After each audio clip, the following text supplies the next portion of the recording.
Hello, I'm Colin Hope. I'm here with Ms. Cindy DeBlau. I'm interviewing her about her project at Missouri Livable Streets. Cindy, how did you get involved in the program? Well, we had applied for an American Recovery Restoration Act grant from Centers of Disease Control. And so we received that grant, and one of the purposes of the grant was to try and make improvements in communities to make them either better for healthy eating or make it more physical activity promotion type. I see. And which area do you specialize in? More physical activity? Yeah, I do. Very good, very good. And so what's the main goal of Missouri Livable Streets? Well, really, it's to kind of spread the word and build support for livable streets. And it's also to establish policies within communities to make it part of the infrastructure, make it part of what the expectation is of the community, that they're going to build a community or retrofit a community so that it's supportive of active transportation. Very good, very good. What sort of policies have been changed by your program? Well, it's actually kind of a long process in building livable streets policies. So what we've seen happen is that there's been a lot more advocacy efforts as a result of our program. So we're trying to do kind of a top-down, bottom-up type approach so that people in communities are asking for more livable streets. So we've had advocacy trainings where we've given people the tools and knowledge to be able to go to their city administrators and elected and appointed officials and request livable streets ordinances. And then we've also seen an increase in probably about 3 or 4 different communities. And I know that doesn't sound like a lot, but that is quite a few more communities that have livable streets ordinances. What sort of things does a livable street ordinance affect? It affects how new development occurs. So in some communities, they have already established if there's going to be any new construction, say of a neighborhood development, that the sidewalks are going to be part of that development, and that's what the developer has to incorporate into that community plan. I see. There's also things such as traffic calming, so that you might notice on campus if a person drives around that there are crosswalks established and the pedestrians have the right of way. So it could be something such as signage, but it could also be such as the width of the road and plans to build a bike lane in or a certain shoulder width that would accommodate other users other than just cars. I see. Does Missouri Livable Streets ever hold any fundraisers? No, we haven't. It's really kind of a new project, and so it just started with our receipt of the grant 2 years ago. But there have been other advocacy groups within the state who've been very successful and have been working quite a bit, and a lot of their efforts also have gone towards getting outside funding, grants, and that type of thing. Very good. And how did you start here? Actually, I started working for the university in a capacity of writing curriculum. So, and my position has just kind of evolved. Nutrition is my background, but right now my area of expertise is physical activity. I see. And what sort of unique demands does this job pose, would you say? It's really getting to build partnerships. That's one of the things that you never actually have a course on it. It's something that you kind of have to learn as you go along.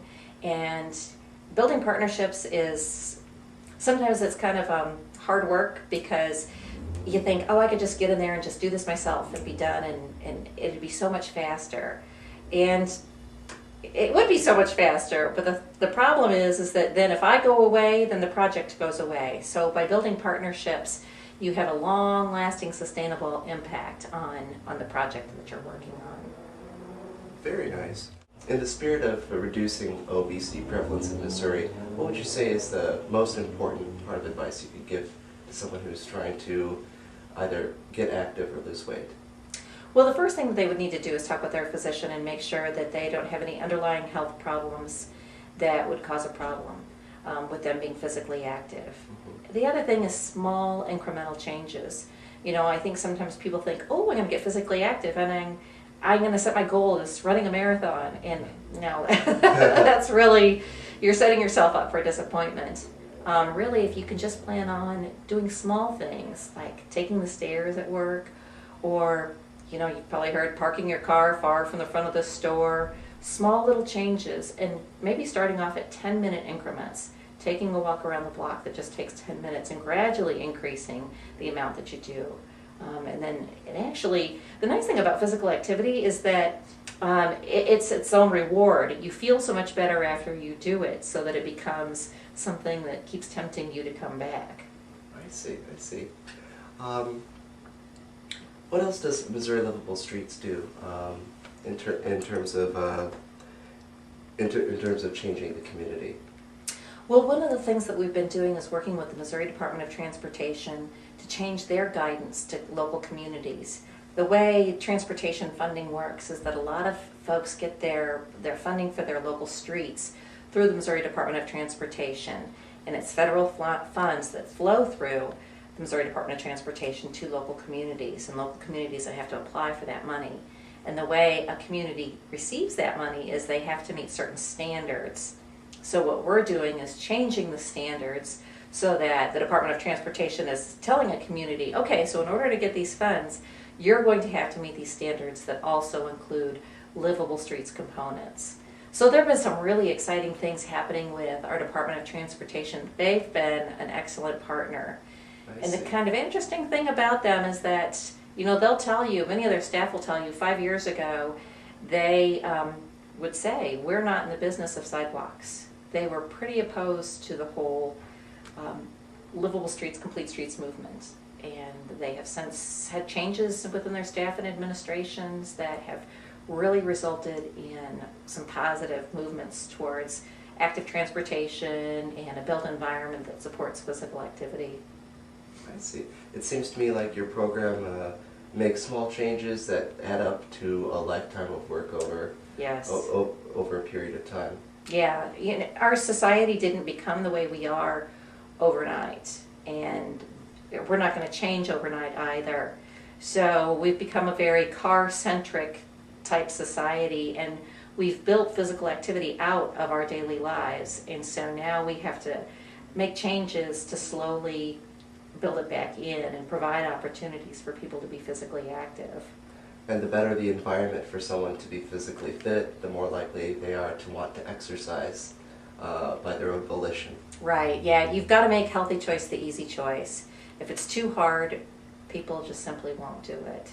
I see. And when there's other temptations, such as sitting on the couch and watching television and playing video games, that's sometimes getting people to get outside is the first step, and sometimes it's a major step.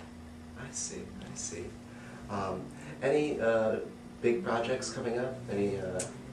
Well, we're really wrapping up our grant right now, and so we're looking to come find some new partners who can help continue to lead the project forward.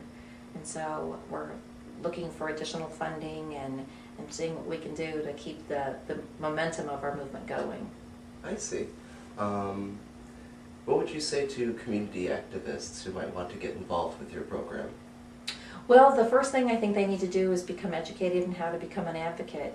And we have those 3 advocacy groups, PetNet that's here in Columbia, TrailNet that's in St. Louis, and the Missouri Bike and Pedestrian Federation in Kansas City, that could train them on the skills that they would need and help equip them with some of the tools that we have developed through the Livable Streets project, so that they're able to go to their city administrators or their elected and appointed officials and request Livable Streets infrastructure changes. I see, I see. Is there anything else you'd like to add? Not that I can think of, other than just get out there and be physically active. Wise words from Miss Cindy DeBlau. I'm Colin Hope, and thank you very much.